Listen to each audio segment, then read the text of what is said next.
Bill, you think yourself as a good actor? Yeah, I'm pretty good.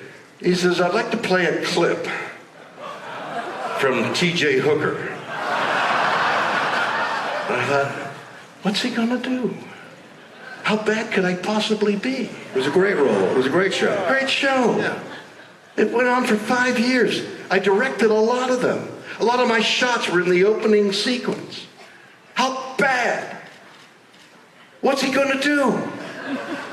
So he plays a segment that is so bad that when they finished the segment, I said, that's the worst thing I've ever seen. It undercut everything. He started laughing. He said, nothing else I can say. And I didn't mean to undercut it. It was just terrible. How could I have done that? That's how bad it was. You satisfied now? You know what? You've depressed me now. Is it on YouTube? I hope you're happy. Are you happy? Okay, that'll make me happy. If you're happy, I'm happy. But I'm not happy. Okay. It's great to see you. Good on you, as we say in some country. It's Australia. I know. Yes. Hello. Hello. So I have a hypothetical question for A you. hypothetical question will get you a hypothetical answer, you know. That's probably right. All right, right into the mic. Young lady. Yeah. What's your name? Deirdre. What? Deirdre. Deirdre. Kierden? Deirdre, look at him. I was looking. No. Look at him now and hold the microphone close to his mouth. There you go, Deirdre. Deirdre was looking at me and banging him in the teeth. Okay. You're good for a laugh, Deirdre. I hope you don't mind. Right, okay. All right. So, if you were to hypothetically happen to read a spectacular script for a new... Wait a minute. If I spectacular what? Script for a new Star Trek movie... Yes. That starred you... Yes! What a good idea. Don't go any further. Start promoting that. Go online. Kate Look what Mulgrew. you got a script. I do. Yeah. What a strange coincidence. It is a coincidence. Hypothetically, I just don't know how it got here, but... Right. But here's the problem. Yeah. Oh, no, it's not... Well, the problem is legal and all. But what's your how do you get me 55 years later... Right. ...trying to fit into that uniform? That could be a challenge. What?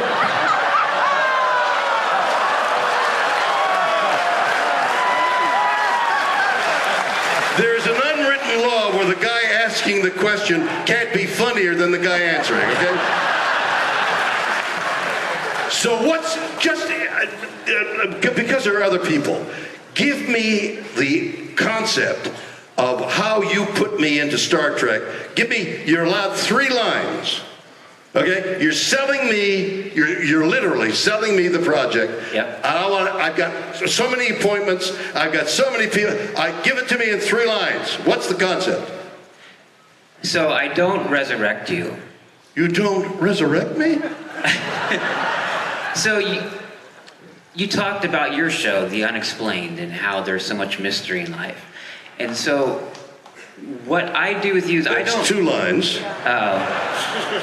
So you come back in a way, and I don't want to spoil it for everybody here. I want you to read it. No. You okay. failed to sell me the project. Everybody in show business here who has a project to sell goes in front of the people who can buy, and you have to sell it. You have to say, here's what the idea is. Like, for example, I'm going to give you an example. The Los Angeles Police Department and I have a wonderful relationship. Having played a cop for those 5 years, I got to know a lot of policemen.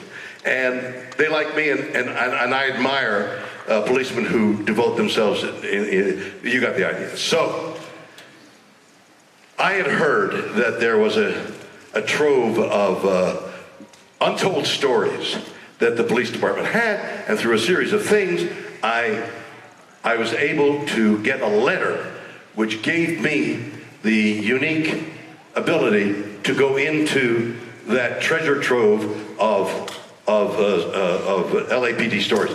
Untold stories of the LAPD is what I'm trying to sell to a network right now, okay? I've had to go, and I do this on a regular basis, some idea that I have that I think would, I prepare film, I prepare written material, I come in with one or two people, and I have to sell that idea like I gave you a chance. And you didn't sell it. So what you've got to do is work up the sales pitch. You've got to attract my attention. You don't come back. No. I'm telling you that you don't come in and say, well, I can't tell you. You have to say, this is the idea. You come back. You got to grab me and make me pay attention. And you didn't do that. Do I get a second chance? No. What's your question? Mr. Shatner, it was on page... Look at you, all in white. Are you trying to attract attention? You've got my attention. Cool. I mean, if I got yours, that's all I need. But What do you do? it was on page... Why are you dressed up? Just to be kind of cool. I mean, but White is cool. I hope so. And you're wearing a necktie, but it's hot outside. Not in here. You're right.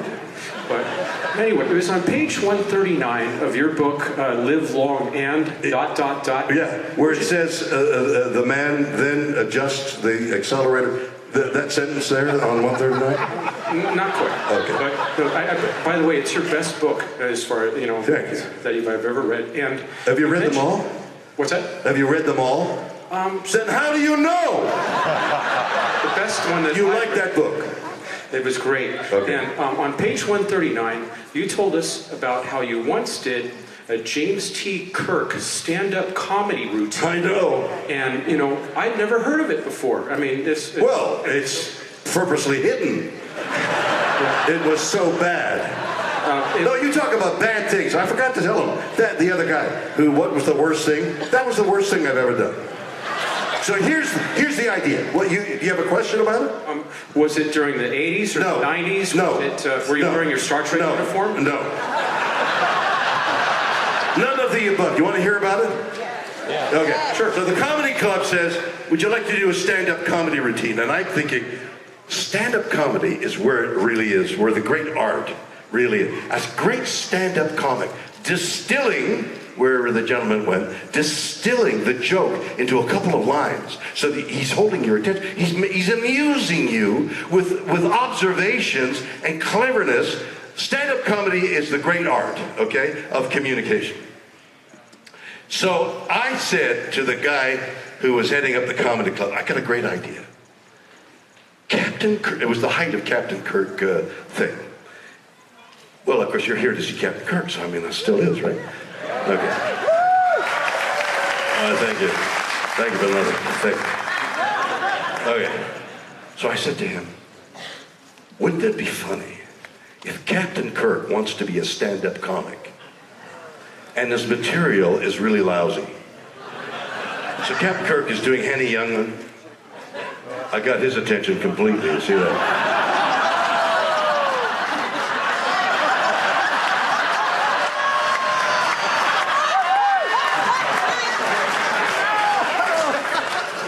Got him. He'll never forget this embarrassing moment. So I said, wouldn't it be funny if Captain Kirk had a lousy comedy routine? The audience will laugh at how bad Captain Kirk does well with aliens and put it on stun, but telling a joke is not Captain Kirk's milieu, right? It's a funny concept, don't you think? That's what I thought. It isn't. I started telling jokes. Take my wife, please. You know the Henny Youngman joke? Exactly that. Total silence. It was the worst. It was the most embarrassing. And I could see the head guy, the guy who books all those acts, out there going, like he's sweating and his mouth is like this. I couldn't get off fast enough. That was the worst thing that ever happened to me. Except for you not paying attention on stage. Hello there. Hello. Are you saluting or is that light in your eyes? The light is my eyes. Too bad. I thought you were saluting me. I will. Okay. Well, Okay, my question is this. That deadly pause is for you to ask a question. Very good. I took the Paramount Studios tour this year, and the guy told a story I found hard to believe. Wait a minute, what? You did the Paramount Studio tour? Yes. And the tour, something you found hard to believe? Yes, a guy Okay. about And God? you, Is that God or the God. devil? I mean, what did you find hard to believe?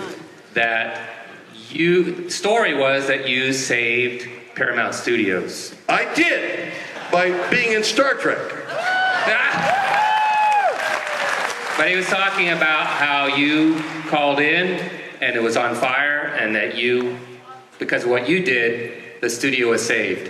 I believe that part, but I didn't believe the other part. I want to hear your side. What's the other part? I didn't believe this. He said that the you were the first part you didn't believe. I didn't believe the first part. Now the second part you really didn't believe. I really believed it because I know you're a hero. But the first part was that you were going around from set to set looking for craft services to mooch off of. To move what?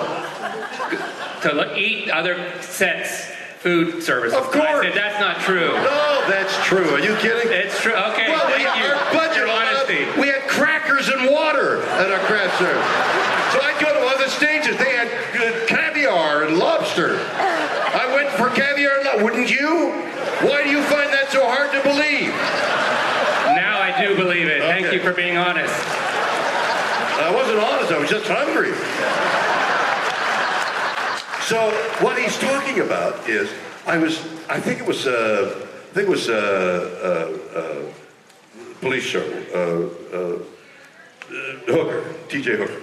I think it was T.J. Hooker. I was doing T.J. Hooker. I had signed a contract to appear on T.J. Hooker for 5 seasons, or something like that, 7 seasons. And I had to be there on a certain date.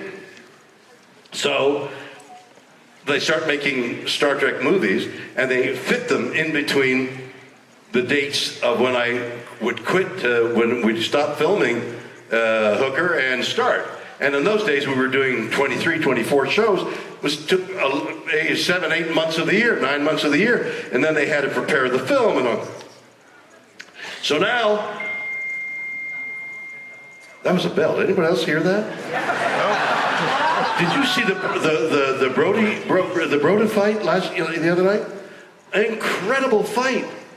Okay. Well, I mean, there's the bell.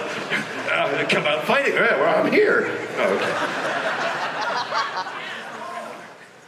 So, I've got a deadline.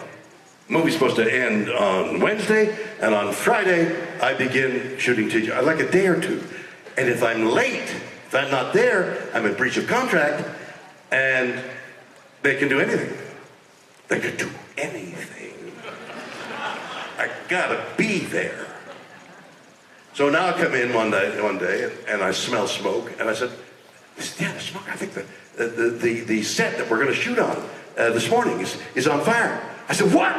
And I ran out of makeup. I got to the stage door to open the door, and this waft of smoke. My God, the set's on fire! Oh my God, they're going to have to delay production. Oh my God, I'll never make the T.J. Hooker thing. I'll be sued. I'll be in jail. I grabbed a garden hose. And I ran into the stage, and I was pouring water on something that was flaming, probably a light or something, on the set. I'm trying to douse it, and smoke is billowing out. What I found out later was the sets in those days, and I don't think it's the same now, was made of plastic material that's poisonous to breathe. And I'm trying to piss on this fire. Yes, and I put it out. This fireman came and ran in and took me out and bathed me, cuddled me, your Billy boy. You put the fire out. Thank you so much. Are you paying attention? I'm paying attention. Okay. That actually, Next question. actually reminded me of somebody you used to torture on sound stages. D. The what? D. Kelly. How you used to torture him. Oh, D. Kelly, I craft torture him all the services. time. Yeah. I had to appear. I had to appear when I was shooting Boston Legal. I got an invitation to go and drive a NASCAR in North Carolina. at the NASCAR thing. Come and drive an act. Now, I have worked very hard at driving fast cars. My family won't drive with me, by the way. Okay? You drive too fast. I said, what do you mean I drive too fast? I'm trained. I know how to do this thing. So I say to the management, listen, they want me on a Tuesday and a Wednesday to drive. I'll go there like on the weekend, Sunday. I'll be there Monday, Tuesday, and Wednesday. They'll teach me and do me again, and I'll drive Wednesday in this competition that's filmed, and I'll be back in time to shoot on Friday. That's how narrow it was. So they say, all right, but if you're not back by Friday, you could be sued for a lot of money because you're going to hold up production. I'll be back. So they give you a 2-day course of what to do and what not to do, especially what not to do. There's the bank, there's a cement bank up here where if you hit it, you crash and you die, like, what's his name did, who hit the... Earnhardt died. Dale Earnhardt, senior. Senior. Yeah. You're up.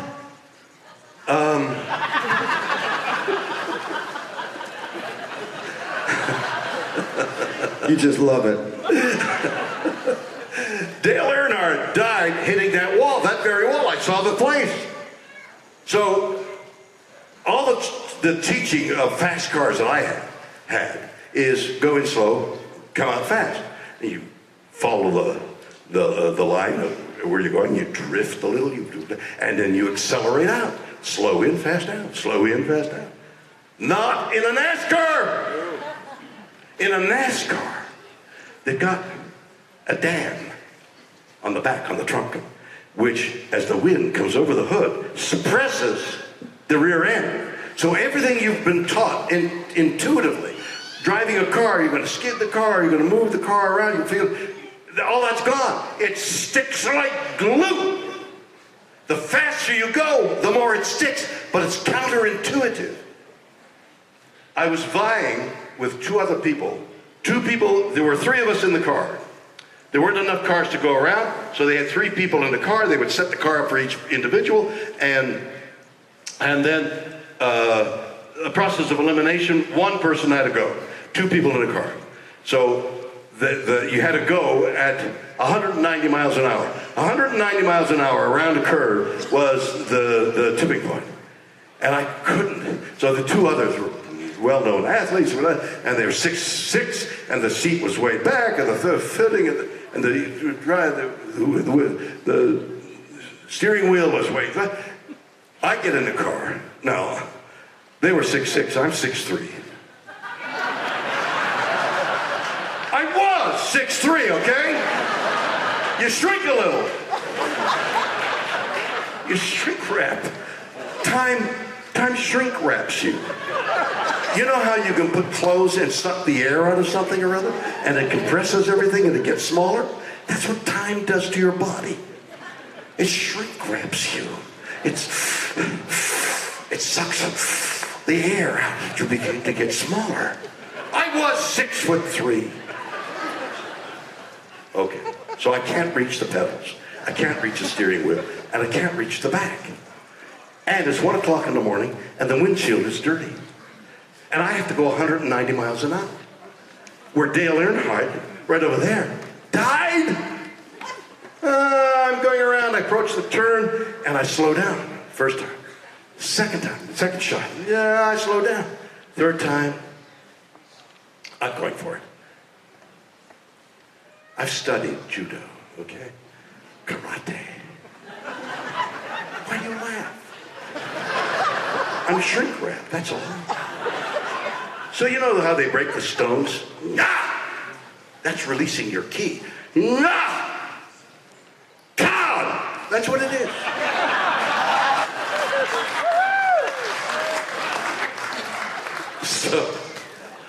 So I decided that third time I would release my ki.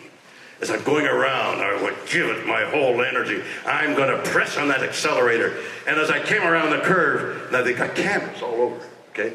little cameras because it's a television show and it's a competition.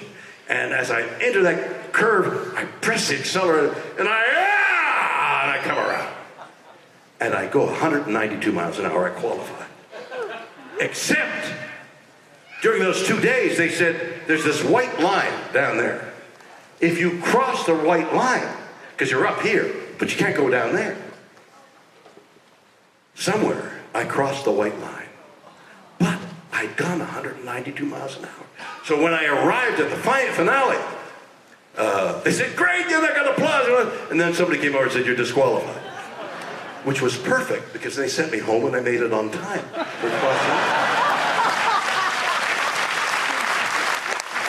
am I doing? Good, good. Yeah, got you. Fully awake now. A little nap helps. Actually, At a certain age. what's going on back here Yeah. is managing the whole show. There's things going on, a lot of moving You mean there's parts. something else going on while I'm on stage? That's correct. What kind of a hospitality suite is this? So, Next question. there you go. I got you. Over here, yeah? Okay. Hello, Mr. Shatner. Hello there, how are you? My name's Robert. I'm in business development for. You're in what? My name's Robert. I'm in business development for a construction firm. Really? You give lectures like that? You say, put a nail in over here. Erect a column of cement. That's the nicest sound in the theater. I got to tell you, that is the nicest sound in the theater. Aww. Please. Hi, Bill. Hi, how are you? I'm good. How are you? So you have many amazing qualities, but one of which Start again slowly. you have many amazing qualities. Oh, I do? You do. Well, Yes, thank we you. all know you. Would you care to enumerate any of them? Okay. Gorgeous. Are you? That's a good quality. I'll take that. And shrink wrapped. Wait till they blow me up. Okay. So, but my question is, one of your qualities that intrigues me the most is Yes, what's intriguing? That's a beautiful English word, by the way, isn't it? What's the equivalent? What part of Asia do you come from? China. Give me a Chinese word that is as beautiful as the word intriguing.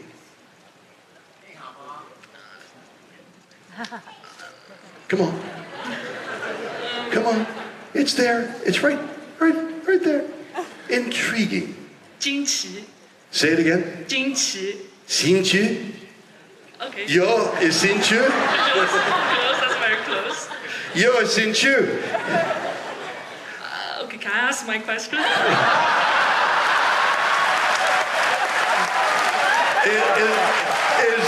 Is that your question?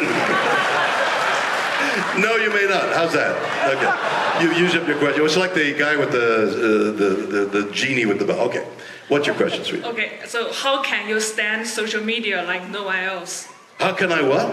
How can you stand social media like no one Oh, else? social media. What's your true feelings about Twitter anyway? Social media is the new thing, right? I mean, well, it's now the old thing. Social media has taken over the world. Everything has changed as a result of the new technology and the internet. And those of us who didn't know about the internet until it arrived, and social media, and the fact that your phone is your lifeline, it's totally foreign and needs to be examined. In the same way, I'm entering into the electronic world, blockchain. You know what blockchain is? Okay. See, now I'm about to tell you something that a lot of people know, but most people don't know. Blockchain technology is on the lip of our experience. Blockchain technology and e-currency is the wave of the future. The what? Yes, somebody had something intelligent to say at last. So there's a whole, so social media came about, and now blockchain technology is out there. Another whole, like, what is that? And it's all electronic, and it's electronic banking, and it's electronic currency, and it's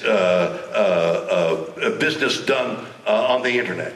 And that's essentially what it is, blockchain being the ability to follow all that. So if you have a Bitcoin, do you understand Bitcoin? Do you know Bitcoin? So Bitcoin follows, you follow a Bitcoin on blockchain technology. That's how it works. What I just said, I don't understand what I just said. Okay? No, I mean, there's a concept that you got to keep drilling. What is it again?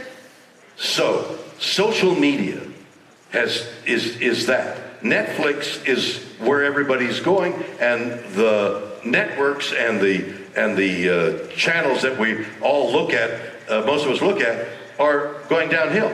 That it is now people who are at their own leisure tune into what they want on places like Netflix. That's a dynamic that's happening right now. So I thought that I would try and stay in the forefront as best I could of the technology that's coming along. And when social media hit, I thought, there's more publicity there. I can contact people like yourself, and I can let you know what I'm doing. You can let me know what you're doing, and we can have a relationship with my audience. I can have a relationship with them on this medium. Now, it's hugely time-consuming, and I'm on it, but I certainly have people who will help me type the thing out, but I'm on top of it. It's from me to you, okay?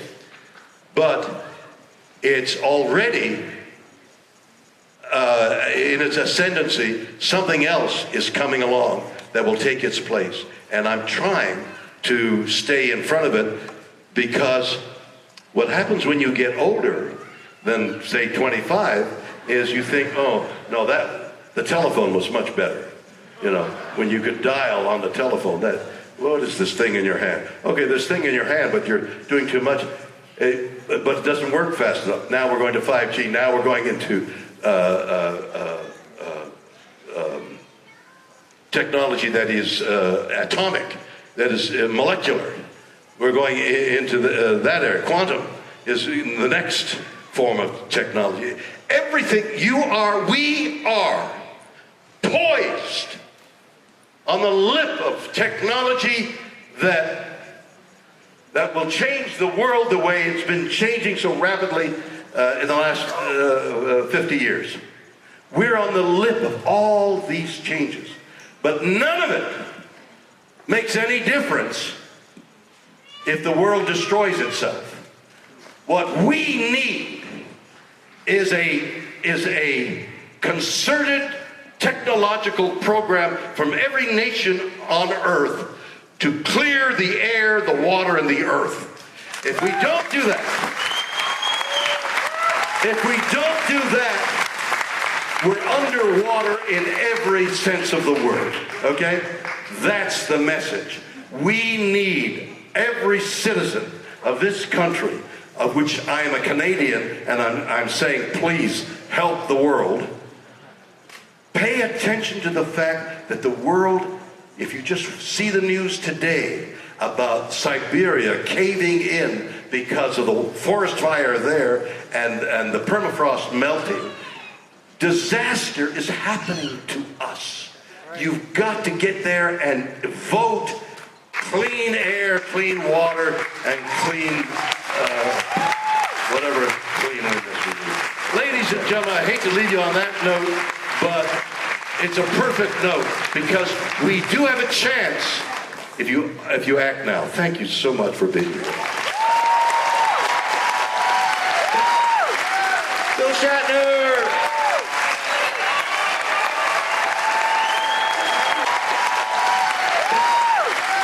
Bill Shatner!